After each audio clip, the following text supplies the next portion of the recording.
বাংলাদেশে কি ইসকন নিষিদ্ধ হওয়া জরুরি? এ ব্যাপারে কথা বলার আগে চলুন জেনে আসি আসলে ইসকন কি। আন্তর্জাতিক কৃষ্ণ ভাবনামৃত সংঘ, ইংরেজিতে international society for Krishna consciousness অর্থাৎ ISCKON, সেটা হলো ইসকন। এবং এই ইসকনের প্রতিষ্ঠাতা বৈষ্ণব ধারার যোগাচার্য ভক্তিবেদান্ত স্বামী শ্রীল প্রভুপাদ, এবং নিউ ইয়র্ক থেকে এই ইসকন সংগঠন কৃষ্ণ ভাবনামৃত প্রচারের জন্য পৌঁছে গিয়েছে বর্তমানে বিশ্বের প্রায় অধিকাংশ দেশে। তাদের কিছু বিশ্ব সমাদিত প্রজেক্টের মধ্যে আছে ফুড ফর লাইফ, আছে chant Hare Krishna and be happy, আছে কীর্তন অ্যান্ড মেডিটেশন। এই প্রজেক্টগুলোর মাধ্যমে তারা তাদের সাহায্য পৌঁছে দিয়েছে ইউক্রেন যুদ্ধে, মুসলিম দেশ বসনিয়ার যুদ্ধে, পাকিস্তানের ভূমিকম্পে, এবং বাংলাদেশে 2024 সালের বন্যা পরবর্তী সময় ত্রাণ সহযোগী হিসেবে ছিল ইসকন।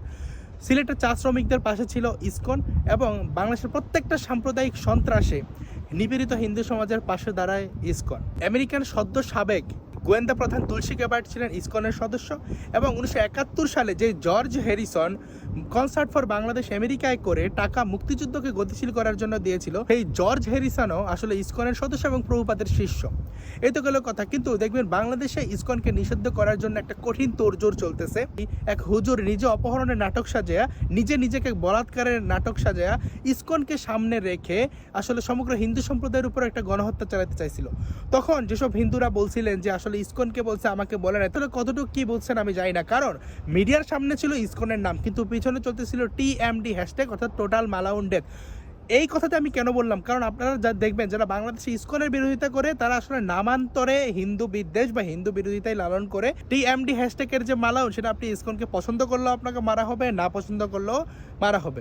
ইসকনের বিরুদ্ধে দেখবেন আপনার একদম রেজিমেন্টেড কিছু গুজব ছড়ায়। যেমন দেখেন, আমি যে ভিডিও বানাই, আমি সেখানে কি বলি, বাংলাদেশে যেখানে হিন্দু সম্প্রদায়ের মানুষজন নির্যাতিত নিপীড়িত হইতেছে, সেগুলো আপনি যেই জাতীয় গণমাধ্যমে পাই সেগুলো আমি আমার ভাষায় বলি, এবং আমার প্রত্যেকটা ভিডিওর কমেন্ট বক্সে আমি সোর্স দেওয়া দিই। সেটা নিয়ে আসলে কেউ ডিবাঙ্ক করতে পারে না যেটা গুজব বা কিছু, কিন্তু আমাকে এসে বলবে আমি ইসকনের এজেন্ট, আমি এখন দেখেন, বাংলাদেশে হিন্দু সম্প্রদায়ের নিপীড়িত মানুষের পাশে দাঁড়ানো, যদি নিপীড়িত মানুষের কথা বলা যদি ইসকন হয়, তো বাংলাদেশের প্রত্যেকটা হিন্দুর আসলে ইসকন হওয়া উচিত। কিন্তু আমি মতাদর্শগতভাবে ইসকনের অনুসারী না।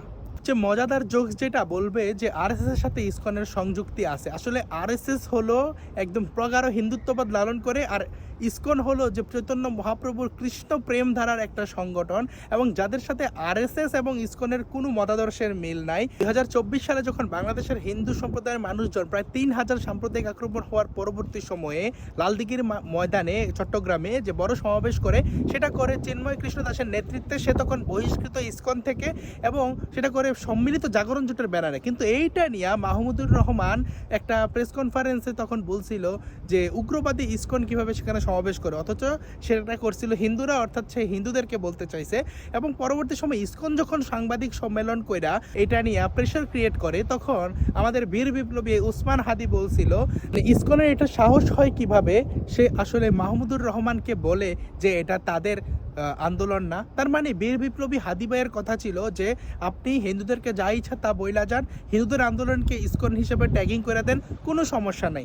ইসকনের গঠনতন্ত্র অনুযায়ী ইসকনের সদস্য হতে গেলে আপনাকে আমিষাহার করা যাবে না, এবং অবৈধ নারী সঙ্গ বর্জন করতে হবে। এখন কেউ যদি বাহ্যিকভাবে ইসকনের লেবাস ধারণ করে কেউ যদি প্রেম করে, সে কি আর ইসকনের সদস্য থাকে? সুতরাং এগুলা খুবই পরিকল্পিতভাবে একদম নোংরা গুজব। এগুলো আসলে ডিবাঙ্ক করতে গেলে আপনার আরও কোয়ালিটি লস হবে।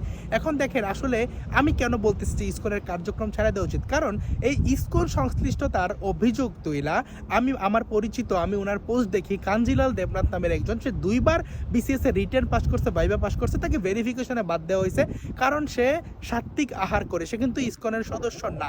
যেমন আমাদের অনেক বৈষ্ণব আছে না যারা ইসকনের সদস্য না, এবং উইদাউট এনি প্রুফ তারা আসলে সব কিছু একদম বইলা যাবে, বলবে যে সেই ইসকনের সদস্য, এই ইসকনের সদস্য।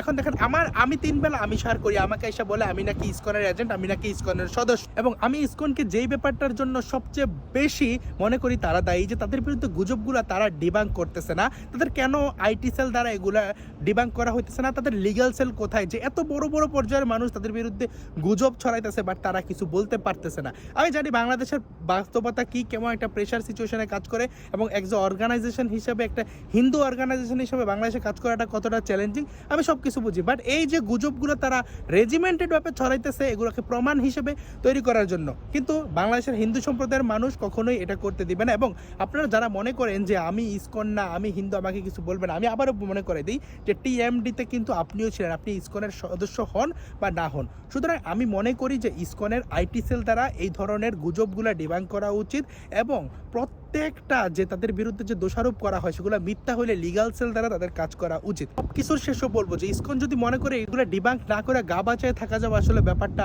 এমন না। কারণ আপনাদের জন্য আপনাদের অনুসারীরা ঠিকমতো জীবনযাপন করতে পারবেন না। ইসকন ট্যাগ দেয়, এইজনকে পিটায় ওইজনকে পিটায়। আপনাদের অনুষ্ঠানে মন্ত্রীরা যায়, এমপিরা যায়, আপনারা এখানে ডোনেশন করেন, ওইখানে ডোনেশন করেন, আপনারা সরকারি রেজিস্টার্ড সংস্থা, আপনাদের এখানে জনপ্রতিনিধিরা যায়, তাইলে কেন ইসকন ট্যাগ দিয়ে বাংলাদেশে একজন হিন্দুর উপর অত্যাচার করা হবে? কেন ইসকন ট্যাগ দিয়ে একজন হিন্দুর চাকরি আটকে দেওয়া হবে? কেন ইসকন ট্যাগ দিয়ে একটা পাড়ায় আগুন জ্বালাই দেওয়া হবে? এই দায় কি ইসকনের উপর না? আপনারা যদি গুজবগুলো ডিবাঙ্ক করতে না পারেন, আইটি সেলকে দিয়ে করান, আপনারা প্রশাসনিক ব্যবস্থা নেন। আপনাদের অনুসারীকে টেক কেয়ার করার দায়িত্ব তো আপনাদের। তো আপনাদের অনুসারীরা যেন ভালো করে ধর্ম প্রচার করে তার দায়িত্বকে আপনাদের উপর বর্তায় না। শুধুমাত্র আপনাদের সংগঠনের অনুসারী হওয়ার কারণে যে তাকে পিটায় মাইরা ফেলার চেষ্টা করা হইতেছে, সেইগুলা কি নিয়ে আপনারা কাজ করবেন না? আমার জাস্ট এই ব্যাপারে নিয়ে প্রশ্ন রইল। সো ধন্যবাদ সবাইকে। ভিডিও ভালো লাগলে সবাই লাইক, কমেন্ট, শেয়ার করে পাশে থাকতে পারেন।